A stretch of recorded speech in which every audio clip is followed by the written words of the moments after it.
রাজধানীর এভারকেয়ার হাসপাতালে চিকিৎসাধীন ইনকিলাব মঞ্চের আহ্বায়ক ও ঢাকা ৮ আসনের সংসদ সদস্য প্রার্থী শরীফ ওসমান হাদী এখনও আশঙ্কামুক্ত নন। তাকে পর্যবেক্ষণে রাখা হয়েছে বলে জানিয়েছে ইনকিলাব মঞ্চ। পাশাপাশি তার পরবর্তী চিকিৎসা নিয়ে করণীয় ঠিক করতে মেডিকেল বোর্ড গঠন করা হয়েছে বলে হাসপাতালটির প্রশাসনিক সূত্রে জানা গেছে। এদিকে এভারকেয়ার হাসপাতালে হাদীর শারীরিক অবস্থার খোঁজ নিতে গিয়ে গণ অধিকার পরিষদের সাধারণ সম্পাদক রাশেদ খান বলেন, নির্বাচনকে বানচাল করতেই হাদীকে হত্যার চেষ্টা করা হয়েছে।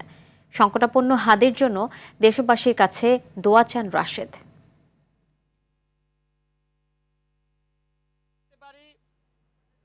নির্বাচনকে কেন্দ্র করে 50 জন প্রার্থীকে টার্গেট করেছে আওয়ামী দুর্বৃত্তরা এবং নির্বাচন বানচাল করার জন্য তারা এই ধরনের টার্গেট হাতে নিয়েছে। এবং তার অংশ হিসেবে গতকাল আপনারা দেখলেন যে কিভাবে একদম কাছ থেকে টার্গেট করে ওসমান হাদী ভাইকে হত্যার উদ্দেশ্যে এই ধরনের পরিকল্পনা করা হয়েছে এবং তারা সেটি বাস্তবায়ন করেছে। দর্শক, রাজধানীর এভারকেয়ার হাসপাতাল থেকে সরাসরি যুক্ত হচ্ছেন সহকর্মী জিএম মাহমুদ। হাদীর শারীরিক অবস্থার সর্বশেষ কি তথ্য রয়েছে আপনার কাছে? এছাড়াও বিএনপি চেয়ারপারসনের স্বাস্থ্য বিষয়ে নতুন করে কিছু জানতে পেরেছেন কিনা জানাবেন আমাদের।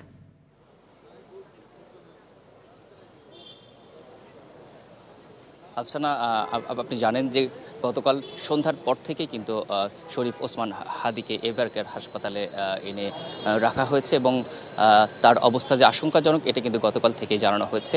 আজও তার অবস্থার তেমন পরিবর্তন হয়নি এবং চিকিৎসকরা জানিয়েছে যে এই অবস্থা অর্থাৎ এই ক্রিটিক্যাল পিরিয়ড 72 ঘন্টা পর্যন্ত আসলে অবজারভেশনে রাখবেন এবং এরপর হয়তো তারা তাদের পরবর্তী করণীয় বা সিদ্ধান্ত জানাবেন। আপনাকে জানিয়ে রাখি যে আজ সকালের দিকে ওসমান বিন হাদীর এই স্বাস্থ্য সম্পর্কিত বা চিকিৎসা বিষয় নিয়ে কিন্তু একটি মেডিকেল বোর্ড গঠন হয়েছে এবং মেডিকেল বোর্ডের বৈঠকে কিন্তু একটি সিদ্ধান্ত তারা নিয়েছেন যে আপাতত নতুন কোনো অপারেশন কিংবা নতুন কোনো চিকিৎসা তারা দেবেন না।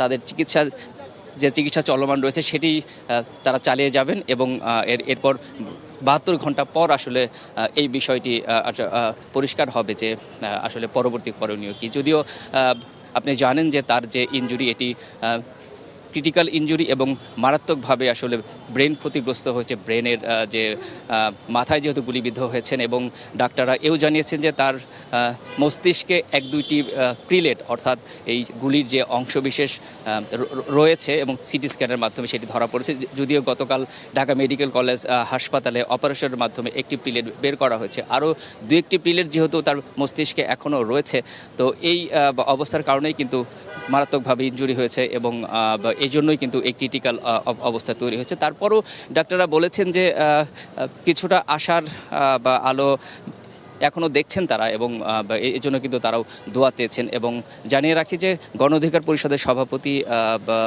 নুরুল হক নূর তিনি কিন্তু দুপুরে এসেছিলেন এবং দেখে তিনিও কিন্তু জানিয়েছেন যে অবস্থা যদিও আসলে খুবই ক্রিটিক্যাল, এরপরেও কিছুটা সম্ভাবনা রয়েছে এমন কথা কিন্তু জানিয়েছেন।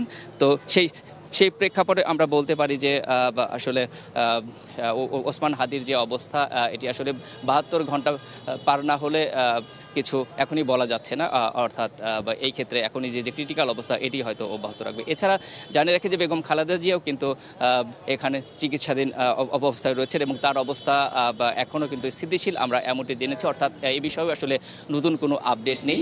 আগের যে আপডেট অর্থাৎ স্থিতিশীল অবস্থায় রয়েছে এবং দেশি বিদেশি চিকিৎসকরা কিন্তু তার চিকিৎসা চালিয়ে যাচ্ছেন। তো আপাতত আমার কাছে এই ছিল এভারকেয়ার সামনে থেকে সর্বশেষ অবস্থা। ধন্যবাদ আপনাকে।